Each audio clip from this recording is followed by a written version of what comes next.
Hello दोस्तों, आज हम करने वाले रासायनिक अभिक्रिया एवं समीकरण के MCQ MP बोर्ड के।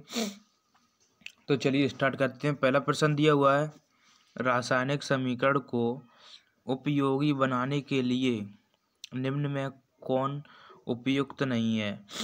रासायनिक समीकरण होते हैं, उनको उपयोगी बनाने के लिए निम्न में कित में से कौन उपयोगी नहीं है। तो इसमें दिया हुआ है, सूत्रों को मातृभाषा में लिखना। ऑप्शन नंबर डी इसका करेक्ट आंसर है। चलिए दूसरे प्रश्न पर चलते हैं। दूसरा प्रश्न दिया हुआ है, निम्नलिखित होगा वैसे।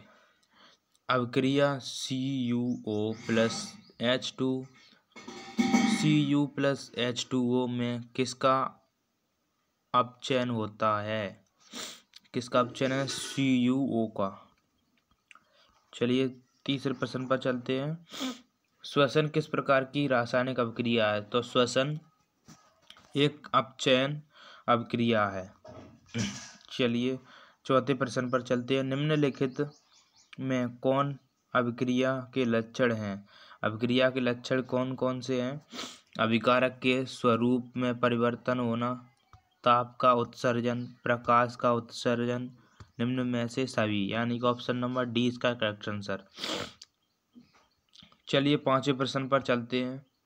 वह निम्नतम तापक्रम जिस पर कोई पदार्थ जलना प्रारंभ करता है, तो इसे उस पदार्थ को क्या कहा जाता है। तो ये कहा जाता है दहन ताप और ज्वलन ताप, यानी कि सी इसका करेक्ट आंसर हो जाएगा। वैसे इसमें बी दिया है। संचारण किस अभिक्रिया है। संचारण किस प्रकार की अभिक्रिया है। तो ये है अपचयन अभिक्रिया। चलिए अगले प्रश्न पर चलते हैं। विकृत गंधता के लिए उत्तरदायी अभिक्रिया कौन सी है। विकृत गंधता के लिए उत्तरदायी अभिक्रिया कौन सी है। तो ये है तेल वसा या ऑक्सीकरण। चलिए आठवें प्रश्न पर चलते हैं। निम्नांकित में से कौन ऑक्सीकरण क्रिया नहीं है। निम्नांकित में से कौन ऑक्सीकरण क्रिया नहीं है। तो ये अपक्षेपण, ऑप्शन नंबर डी इसका करेक्ट आंसर। रासायनिक समीकरण अभिक्रिया का संक्षिप्त रूप है। अगला प्रश्न, वैसे पदार्थ जिनके उपस्थित मात्रा में किसी अभिक्रिया की दर बढ़ जाती है कहलाते हैं। तो ये उत्प्रेरक कहलाते हैं। SO2 गैस ऑक्सीकारक है अथवा अवकारक। तो ये है ए और बी दोनों, ऑक्सीकारक भी है और अवकारक भी है। चलिए क्वेश्चन नंबर 12 पर चलते हैं। LPG के मुख्य घटक कौन कौन है। LPG के मुख्य घटक कौन कौन है। तो ये हैं एथिल मरकैप्टन। चलिए अगले प्रश्न पर चलते हैं। निम्नांकित में से कौन सूर्य प्रकाश अपघटित हो जाता है। तो ये हो जाता है AgRB। अंगूर का किण्वन करना एक रासायनिक परिवर्तन है। निम्नलिखित में से कौन ऑक्सीकारक नहीं हो सकता। ऑक्सीकारक कौन नहीं हो सकता। तो ये H2 नहीं हो सकता। 2CO+O2 2CO यह किस प्रकार की अभिक्रिया है। तो इसमें दो अभिकारक मिलकर एकल उत्पाद का निर्माण कर रहे हैं, यानी कि यह संयोजन अभिक्रिया है। 17 प्रश्न दिया हुआ है। 3Fe(S) + 4H2O 1 इक्वल में दिया है Fe3O4 + 2H2 गैस। इस समीकरण में H2O क्या है। तो ये है ऑक्सीकारक। अम्लीय जल के विद्युत विच्छेदन में H2 और O2 गैस उत्पन्न होता है। इन दोनों गैसों के क्या अनुपात हैं। इन दोनों गैसों के 2:1 है। निम्नांकित में से कौन अभिकारक है? निम्नांकित में से कौन अभिकारक है? तो ये है H2S। चिप्स के पैकेट में कौन सी गैस डाली जाती है? तो ये डाली जाती है नाइट्रोजन गैस। निम्नलिखित में से कौन ऑक्सीकारक नहीं हो सकता? तो ये हाइड्रोजन नहीं हो सकता।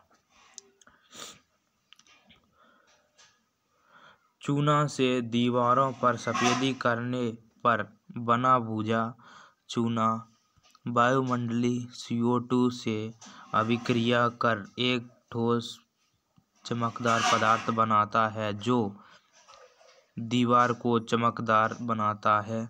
तो यह है कैल्शियम कार्बोनेट। चलिए 23वें प्रश्न पर चलते हैं। बाजार में बिकने वाले चिप्स की थैली में से ऑक्सीजन निकालकर उसमें कौन सी गैस भरी जाती है? तो ये भरी जाती है नाइट्रोजन गैस। चलिए 24वें प्रश्न पर चलते हैं। जिस अभिक्रिया में अपक्षेप का निर्माण होता है उस अभिक्रिया को क्या कहते हैं? तो ये अपक्षेपण अभिक्रिया कहते हैं। 25वें प्रश्न। किसी अभिक्रिया में भाग लेने वाले पदार्थ कहलाते हैं? तो ये कहलाते हैं अभिकारक। 26वां प्रश्न दिया गया है। वसायुक्त अथवा तेलीय खाद्य सामग्री जब लंबे समय तक रखा जाता है तो ये पदार्थ विकृत गंधी हो जाते हैं। यह परिवर्तन किस अभिक्रिया के कारण होती है? तो ये होती है अपचयन अभिक्रिया के कारण। अपचयन अभिक्रिया के कारण होती है। 27वें प्रश्न पर चलते हैं। निम्नलिखित में कौन सा समीकरण संतुलित है? तो ये है, ये वाला समीकरण सही से संतुलित है। 28वां प्रश्न। अगर किसी रासायनिक अभिक्रिया में हाइड्रोजन का अनुपात बढ़ जाए या ऑक्सीजन का अनुपात घट जाए तो ऐसी अभिक्रिया क्या कहलाती हैं? तो ऐसी अभिक्रिया अपचयन अभिक्रिया कहलाती हैं। 29वां प्रश्न है। भौतिक परिवर्तन है अस्थायी परिवर्तन, स्थायी परिवर्तन? तो ये है अस्थायी परिवर्तन। नाइट्रोजन कम सक्रिय है अतः इसका उपयोग वसायुक्त पदार्थों के संरक्षण में किया जाता है। क्लोरीन, ब्रोमीन और आयोडीन का क्रियाशीलता क्रम है। तो ये रहा आपका बी वाला। रासायनिक परिवर्तन वस्तुओं के गुण और अवस्था में परिवर्तन है जिसके फलस्वरूप क्रिया के उलटने पर फलित वस्तु में आदि वस्तु की प्राप्ति होगी नहीं होगी। दानेदार जस्ता पर तनु H2SO4 डालने पर कौन सी गैस उत्पन्न होती है? तो ये होती है H2 गैस उत्पन्न होती है।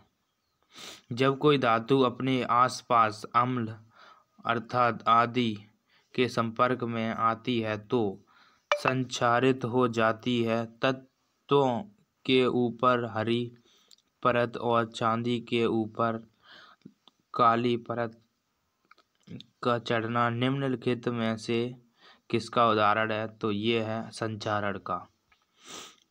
वे पदार्थ जो अन्य पदार्थों को अवकृत करने की क्षमता रखते हैं तो ये अभिकारक कहलाते हैं। 36वां प्रश्न दिया हुआ है। लेड नाइट्रेट तथा पोटेशियम आयोडाइड के विलयन को मिलाने पर अवक्षेप बनता है। इस अवक्षेप का